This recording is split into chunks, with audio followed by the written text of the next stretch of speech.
بسم اللہ الرحمن الرحیم۔ شہنشاہ ہندوستان جلال الدین اکبر، تاریخ کا بہت بڑا نام۔ اسلم راہی صاحب نے شہنشاہ ہندوستان کی تاریخ کو کتابی شکل دے کر مسلم امہ کو مسلمانوں کی یاد دلائی ہے۔ جلال الدین اکبر بہت بڑا نام تھا، جس نے کم عمری میں ہی میدان جنگ میں اپنی فتح کے جھنڈے گاڑے اور پھر ہندوستان کا شہنشاہ کہلایا۔ جلال الدین اکبر نے ہمیشہ کوشش کی کہ اپنی رعایا، چاہے وہ مسلم ہو یا ہندو، سکھ ہو یا عیسائی، کے ساتھ برابر کا سلوک کیا جائے۔ زندگی میں کئی اس نے نشیب و فراز دیکھے، مشکل سے مشکل گھڑیاں دیکھی، لیکن جلال الدین محمد اکبر نے پیچھے مڑ کر دیکھنا سیکھا ہی نہیں تھا۔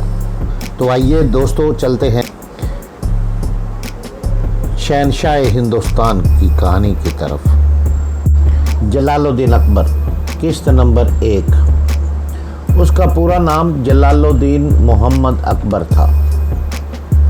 تاریخ کے اوراق میں مغل اعظم اور اکبر اعظم کے ناموں سے بھی مشہور ہوا۔ وہ ہندوستان میں مغل سلطنت کے بانی شہنشاہ ظہیر الدین بابر کا پوتا نصیر الدین ہمایوں کا بیٹا تھا۔ اکبر 23 نومبر 1542 کو اس وقت پیدا ہوا جب اس کا باپ شیر شاہ سوری کے ہاتھوں شکست اٹھانے کے بعد ہندوستان کے تاج و تخت سے محروم ہو چکا تھا اور اپنے مختصر سے لشکر اور اپنے بیوی بچوں کے ساتھ ادھر ادھر سرکردہ تھا ہونے پر مجبور ہو چکا تھا۔ اکبر کی پیدائش صوبہ سندھ کے مشہور قصبے عمرکوٹ میں ہوئی۔ وہ چاند کی 14ویں رات کو پیدا ہوا۔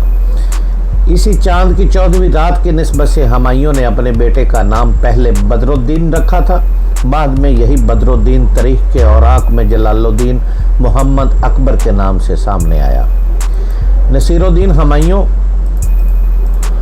کے حالات اس وقت ایسے ناسازگار تھے کہ اپنے بیٹے اکبر کی پیدائش کے بعد اس کے پاس اتنی رقم بھی نہیں تھی کہ بیٹے کی پیدائش کی خوشی کے اظہار پر لوگوں کو انعام دیتا۔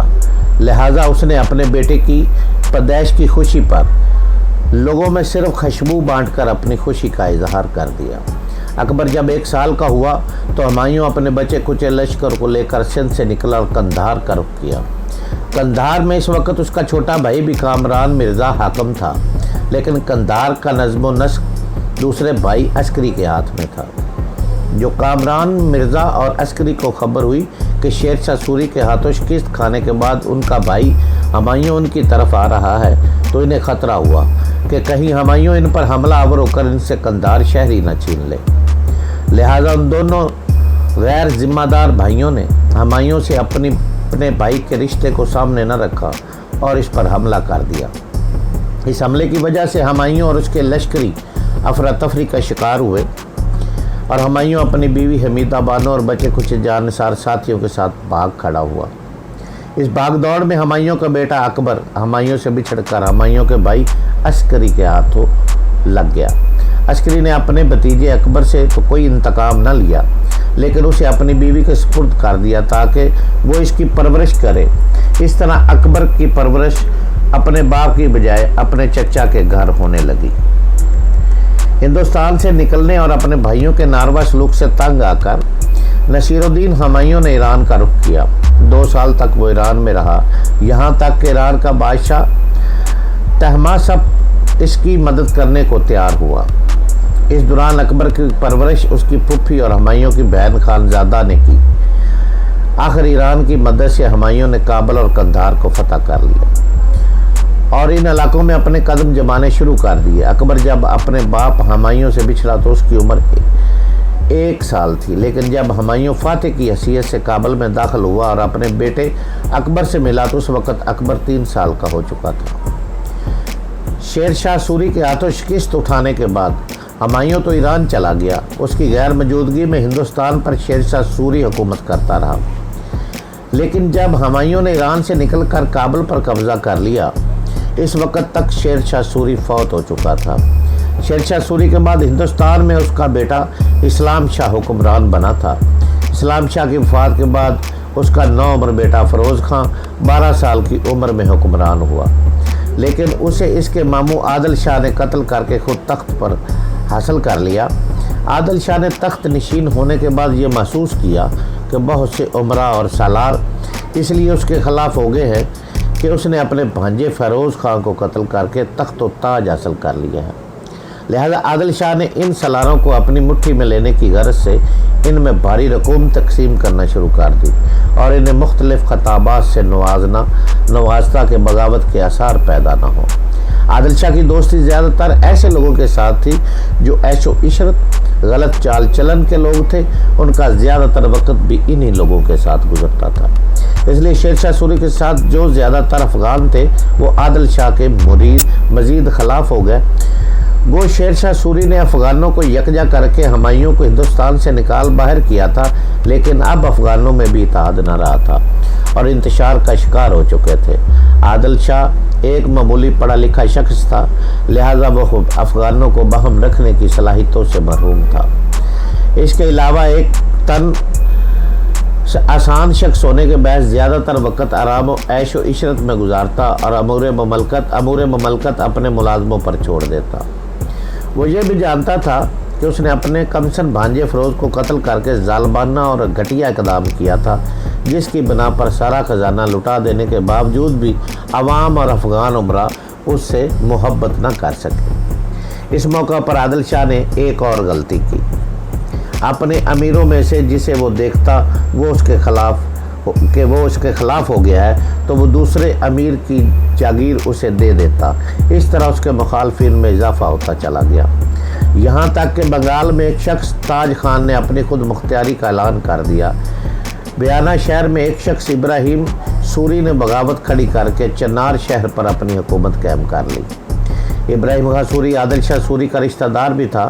وہ دلی پر بھی قابض ہو گیا اور چند ہی دنوں میں اس نے آگرہ فتح کر کے اس پر بھی قبضہ کر لیا اور اپنے نام کے سکے جاری کر دیے۔ ابراہیم کو بہت سے افغان سالاروں کی ہمدردیاں بھی حاصل ہو گئی تھی، جبکہ دوسری طرف عادل شاہ کی حکومت متزلزل ہونے لگی تھی۔ اس کے لشکری بھی کمزور پڑ چکے تھے۔ رفتہ رفتہ عادل شاہ کی عسکری قوت اس قدر کمزور ہوگی کہ وہ ابراہیم سے آگرہ اور دلی واپس نہ لے سکا۔ اب عادل شاہ کے پاس بڑے بڑے شہروں میں سے صرف گوالیار ہی رہ گیا تھا، جبکہ پنجاب کے وسیع علاقوں پر اس کے بہنوئی احمد خان سوری قابض ہو چکا تھا۔ اس طرح عادل شاہ شیر شاہ سوری کی وسیع مملکت کو سنبھال نہ سکا اور یہ مملکت مختلف حکمرانوں میں تقسیم ہونے لگی۔ اس دوران ایک اور حادثہ پیش آیا۔ عادل شاہ کچھ بغاوتوں کو فرد کرنے کے لیے گوالیار سے باہر تھا کہ اس کا بہنوئی احمد خان پنجاب سے نکل کر گوالیار کی طرف آیا۔ جب عادل شاہ کو اس کے گوالیار آنے کی خبر ہوئی تب اس نے یہ سوچا کہ شاید اس کا بہنوئی احمد خان سوری پنجاب کے علاوہ گوالیار پر بھی قبضہ کرنا چاہتا ہے، لہذا وہ مڑا اور بڑی تیزی سے گوالیار کی طرف بڑھا۔ اس نے ارادہ کیا تھا کہ گوالیار پہنچتے ہی احمد خان کو موت کے گھاٹ اتار دے گا یا اس کی آنکھوں میں سلائیاں پھیر کر اسے بینائی سے محروم کر دے گا۔ دوسری طرف احمد خان سوری کی بدقسمتی کہ وہ پنجاب سے گوالیار کی طرف گیا تو اس کی غیر موجودگی میں اس کے بہت سے علاقوں پر آگرہ اور دلی کے حکمران ابراہیم سوری نے قبضہ کر لیا۔ احمد خان سوری کو جب خبر ہوئی کہ عادل شاہ سوری اس پر حملہ آور ہونے کے لیے آ رہا ہے تب وہ گوالیار سے بھاگ کھڑا ہوا۔ اس وقت اس کے ساتھ 4000 سواروں پر مشتمل ایک لشکر تھا اور ان 4000 سواروں کے ساتھ ان کا دلی کا رخ کیا اور دلی کے حکمران ابراہیم سوری سے مطالبہ کیا کہ وہ پنجاب کی حکومت اس کے حوالے کر دے۔ ابراہیم سوری نے جب ایسا کرنے سے انکار کر دیا تب احمد خان سوری اور ابراہیم سوری کے درمیان جنگوں کا سلسلہ شروع ہو گیا۔ 1555 میں آگرہ کے شمال مغرب میں تقریباً 18 میل کے فاصلے پر احمد خان سوری اور ابراہیم سوری کے درمیان ہولناک جنگ ہوئی۔ اس جنگ میں احمد خان سوری نے ابراہیم سوری کو شکست کھا کر ابراہیم سوری سنبھل کے علاقے کی طرف بھاگ گیا۔ ابراہیم خان سوری کے لشکر کے بہت سے حصے احمد خان سوری کے ساتھ مل گئے۔ اس طرح احمد خان سوری نے دلی اور آگرے پر قبضہ کر لیا اور دلی کے تخت پر بیٹھنے کے بعد احمد خان سوری نے اپنا نام تبدیل کر کے اس سے سکندر شاہ کے نام سے حکومت کرنی شروع کر دی اور اپنے نام کے سکے جاری کروا دیے، مسجدوں میں اپنے نام کا خطبہ پڑھنے کے احکامات جاری کروا دیے۔ یہ حالات اس وقت پیش آ رہے تھے جب ہمایوں ایران سے نکل کر کابل پر قابض ہو چکا تھا اور کابل پر اس کی حکومت تھی۔ اب ہندوستان میں صورتحال یہ تھی کہ گوالیار مشرق میں جون پور کے علاقوں پر عادل شاہ حکومت کر رہا تھا۔ دلی کے علاوہ پنجاب میں رہتاس تک کے علاقوں پر اسکندر شاہ سوری کی حکومت تھی، جبکہ ہمالیہ کی ڈھلانوں سے لے کر پنجاب کے ضلع گجرات تک ابراہیم شاہ سوری کو حکومت کر رہا تھا۔ ہندوستان کے ان حالات کو دیکھتے ہوئے ہمایوں نے پھر ہندوستان پر اپنی حکومت قائم کرنے کا تہیہ کر لیا۔ وہ اپنے لشکر کے ساتھ کابل سے نکلا اور پشاور کی طرف پیش قدمی کی۔ اس کے ساتھ اس کا بہترین سالار بہرام خان بھی تھا۔ دریائے سندھ کو عبور کرنے کے بعد ہمایوں اور بہرام خان اپنے لشکر کے ساتھ پنجاب کے شہر گکھڑ پہنچے۔ اس کے بعد ہمایوں نے لاہور کی طرف پیش قدمی کی۔ دلی کا حکمران اسکندر شاہ سوری ابھی تک اپنے لشکر کے ساتھ ہمایوں کی راہ روکنے نہیں نکلا تھا، لہذا ہمایوں نے لاہور پر بھی قبضہ کر لیا اور آگے بڑھ کر وہ جلندھر، سرہند اور حصار کے علاقوں پر بھی بغیر کسی مزاحمت کے قابض ہو گیا۔ ہمایوں سرہند کے مقام پر اپنے لشکر کے ساتھ پڑاؤ کیے ہوئے تھا کہ اسکندر شاہ سوری نے اس کا مقابلہ کرنے کی ٹھانی، لہذا 30,000 گھوڑ سواروں کے ساتھ اس نے ہمایوں کا رخ کیا۔ جب اسکندر شاہ کا لشکر سرہند پہنچا تب پتہ چلا کہ ہمایوں کے لشکر جلندھر میں جمع ہو رہے ہیں، لہذا اس نے بھی جلندھر کا رخ کیا۔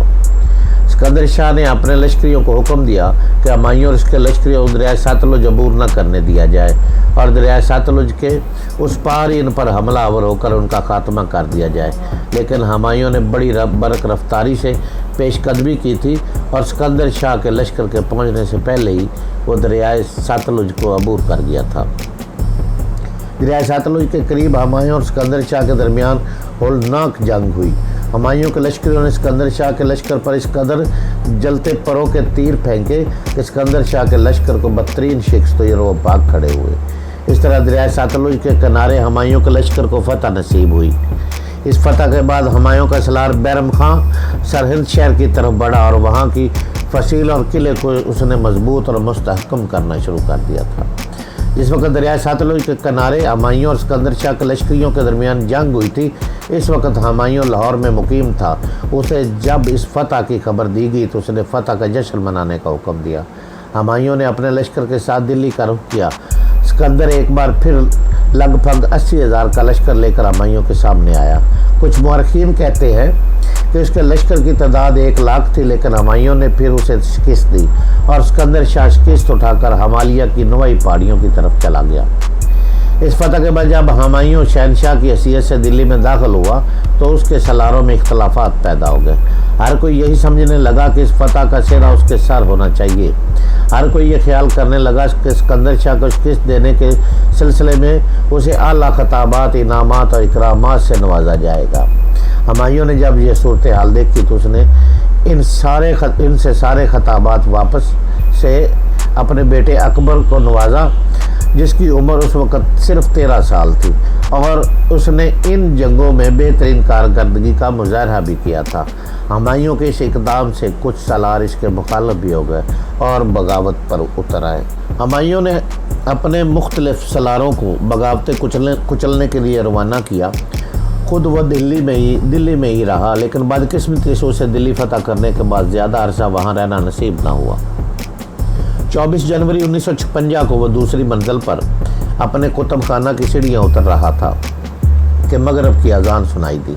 اذان سن کر اذان کے احترام میں وہ سیڑھی پر ہی بیٹھ گیا۔ اذان جب ختم ہوئی تو نیچے اترنے لگا۔ کہتے ہیں اس وقت اس کے ہاتھ میں چھڑی تھی۔ اچانک چھڑی اس کے ہاتھ سے چھوٹ کر زمین پر گر گئی۔ اپنا ہی لباس اس کے پاؤں میں پھنس گیا، جس سے وہ سیڑھیوں سے نیچے جا پڑا۔ اس طرح 26 جنوری کو ہمایوں نے وفات پائی۔ اپنی وفات سے چند دن پہلے اپنے سالار بہرام خان اور اپنے بیٹے اکبر کو ہمایوں نے اسکندر شاہ پر حملہ آور ہونے کے لیے روانہ کیا تھا، جو ہمالیہ کی ڈھلانوں سے نکل کر پنجاب میں داخل ہو چکے تھے۔ بہرام خان اور اکبر نے اس وقت کالا نور کے مقام پر اپنے لشکر کے ساتھ پڑاؤ کیا ہوا تھا کہ انہیں ہمایوں کے مرنے کی اطلاع ملی۔ بہرام خان چونکہ اکبر کا تعلیق بھی تھا، لہذا اس نے کلانور میں ہی اکبر کی تخت نشینی کا اعلان کر دیا۔ بیرم خان اکبر کا تعلق تو پہلے ہی تھا، اب اکبر نے تمام مالی اور ملکی مہمات بھی بیرم خان کے سپرد کر دی تھی۔ ہمایوں کے مرنے کے بعد جس وقت بیرم خان اور اکبر دونوں کلانور کے مقام پر اپنے لشکر کے ساتھ قیام کیے ہوئے تھے تو ان کی غیر موجودگی میں سب سے پہلے گوالیار کے حکمران عادل شاہ سوری نے فائدہ اٹھانے کا ارادہ کیا۔ عادل شاہ سوری نے چونکہ اپنے بھانجے کو قتل کرنے کے بعد حکومت حاصل کی تھی، اس کی حرکت ہی کی وجہ سے افغان سالار اسے اچھا نہ سمجھتے تھے۔ ساتھ ہی عادل شاہ سوری بھی افغان سالاروں پر اعتماد نہیں کرتا تھا، لہٰذا اس نے ایک ہندو ہیمو بقال کو اپنا وزیر مقرر کر لیا تھا۔ یہ ہیمو بقال ریواڑی کا رہنے والا تھا۔ عادل شاہ سوری نے ہیمو بقال کو ایک بہت بڑا لشکر دیا اور اسے دلی پر قبضہ کرنے کے لیے روانہ کر دیا۔ دوسری طرف ہیمو بقال عادل شاہ سوری کا بھی وفادار نہ تھا، بلکہ وہ ایک ایسے موقع کی تلاش میں تھا کہ مغلوں کے علاوہ عادل شاہ سوری کا بھی خاتمہ کر کے وہ اپنی ہی ایک خود مختار حکومت قائم کر سکے اور برصغیر میں ایک بار پھر وہ ہندو حکومت کی بنیاد ڈالنے کے در پہ تھا۔ کلانور کے مقام پر اکبر اور بیرم خان کی عجیب حالت تھی۔ ان کے ایک طرف پنجاب میں اسکندر شاہ سوری تھا، دوسری طرف ہیمو بقال دلی پر حملہ آور ہونے کے لیے پیش قدمی کر رہا تھا۔ اگر وہ ہیمو بقال کا رخ کرتے تو پشت کی طرف سے اسکندر شاہ سوری حملہ آور ہو کر ان کے سارے منصوبوں کو خاک میں ملا سکتا تھا۔ اگر وہ اسکندر شاہ سوری کی طرف بڑھتے تو اتنی دیر تک ہیمو بقال دلی پر قبضہ کرنے کے بعد انہیں ہندوستان کے تاج و تخت سے محروم کر سکتا تھا۔ تو یہ تو تھی پہلی قسط جلال الدین محمد اکبر۔